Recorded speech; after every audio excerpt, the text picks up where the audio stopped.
आज की ये कहानी हमारे एक सब्सक्राइबर साहिल के साथ हुई एक सच्ची और बेहद खौफनाक घटना पर आधारित है। तो चलिए जानते हैं क्या है ये 28 किलोमीटर का डरावना रहस्य। कहानी की शुरुआत ही इन लाइनों से होती है। सोचिए, एक धुन जो कभी सुकून देती थी, अब वही रूह कंपाने लगे।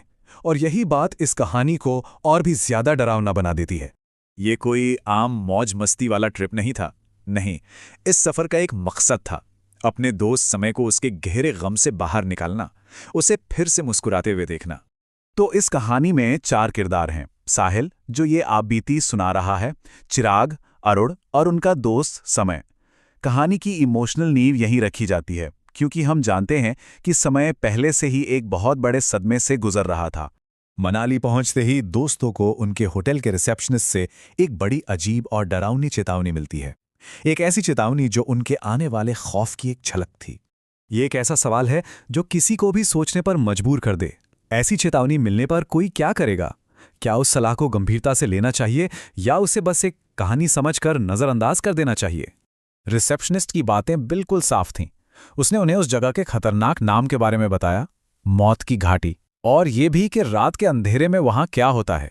जैसे ही रोहतांग पास पर रात का अंधेरा छाया, दोस्तों को एहसास हुआ कि वो एक बहुत ही अजीब और नामुमकिन सी सिचुएशन में फंस चुके हैं। यहीं पर समय और दूरी के सारे नियम मानो टूट गए। सोचिए, 20 मिनट तक लगातार गाड़ी चलाने के बाद भी आप उसी जगह पर हों। ये अलौकिक आतंक का पहला पल था। ये डर का वो लेवल है जहां दिमाग काम करना बंद कर दे। एक ही जगह पर फंसे होना और आपकी अपनी आंखों देखी हकीकत का पूरी तरह से बिखर जाना, जब हर किसी को कुछ अलग ही दिख रहा हो। और बस यहीं पर उनकी जो एक हकीकत थी वो टूटकर बिखर गई। साहिल को एक आदमी दिखा, चिराग को एक छोटी लड़की और अरुण को एक काला घोड़ा। मतलब एक ही जगह पर 3 अलग अलग डरावने नजारे। समय का रिएक्शन बाकियों से बिल्कुल अलग था। वो डरा हुआ नहीं लग रहा था। उसका ये कहना कि किसी को मदद चाहिए, इस बात का इशारा था कि शायद उसका उन अजीब घटनाओं से कोई गहरा, कोई पर्सनल कनेक्शन बन रहा था। अब तक जो खतरा दूर महसूस हो रहा था, वो अचानक उनकी कार के ठीक बगल में आ गया। अब डर बहुत ज्यादा पर्सनल और करीब आ चुका था। अरुण दहशत में चीखा कि बाहर मत देखो। एक लड़का जिसके कपड़े खून और मिट्टी में बुरी तरह सने थे, उनकी तेज रफ्तार गाड़ी के साथ साथ दौड़ रहा था। और सबसे अजीब बात, समय का उस डरावने साए को शांति से घूरते रहना। होटल वापस पहुंचने पर उस साए की असली हकीकत सबसे भयानक तरीके से सामने आई। खतरा अब बाहर नहीं, उनके कमरे के अंदर आ चुका था। रात के 3:30 बजे का वक्त और एक लोरी की आवाज, ये कहानी के सबसे डरावने हिस्से की शुरुआत थी। समय एक शीशे के सामने खड़ा होकर ये लोरी गा रहा था। लेकिन ये वो समय नहीं था जिसे वो जानते थे। कुछ बहुत ही ज्यादा गलत था। समय में एक भयानक बदलाव आ चुका था। उसका चेहरा, उसकी लाल आंखें, गर्दन पर निशान और वो डरावनी मुस्कान, ये सब किसी बुरी आत्मा के कब्जे के साफ साफ संकेत थे।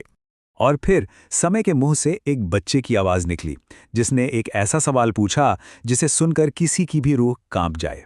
और ये कहते ही वो बेहोश हो गया। दोस्तों ने मदद तो मांगी और एक टेम्पररी हल भी मिल गया, लेकिन उस खौफ ने उन सब पर एक ऐसा गहरा निशान छोड़ दिया जो शायद कभी नहीं मिटेगा। अगली सुबह वो समय को एक पंडित के पास ले गए। पंडित ने उसे देखते ही पहचान लिया कि ये समय नहीं है। पूजा पाठ के दौरान समय के मुंह से एक गाढ़ा काला लिक्विड निकला और ऐसा लगा कि उस बुरी आत्मा को बाहर निकाल दिया गया है। इस घटना के बाद समय अब ठीक है, जिंदगी नॉर्मल हो गई थी और ऐसा लग रहा था कि वो भयानक सपना आखिरकार खत्म हो चुका है। लेकिन क्या सच में सब कुछ खत्म हो गया था, या उस डरावनी रात ने कुछ ऐसा शुरू कर दिया था जो अब कभी खत्म नहीं होगा? और यही इस कहानी का सबसे भयानक हिस्सा है। साहिल, जो ये कहानी सुना रहा है, वो बताता है कि समय तो ठीक हो गया, लेकिन वो खौफ आज भी उसके साथ है। हर रात उसे वही लोरी सुनाई देती है, एक ऐसी याद जो शायद उसे कभी नहीं छोड़ेगी।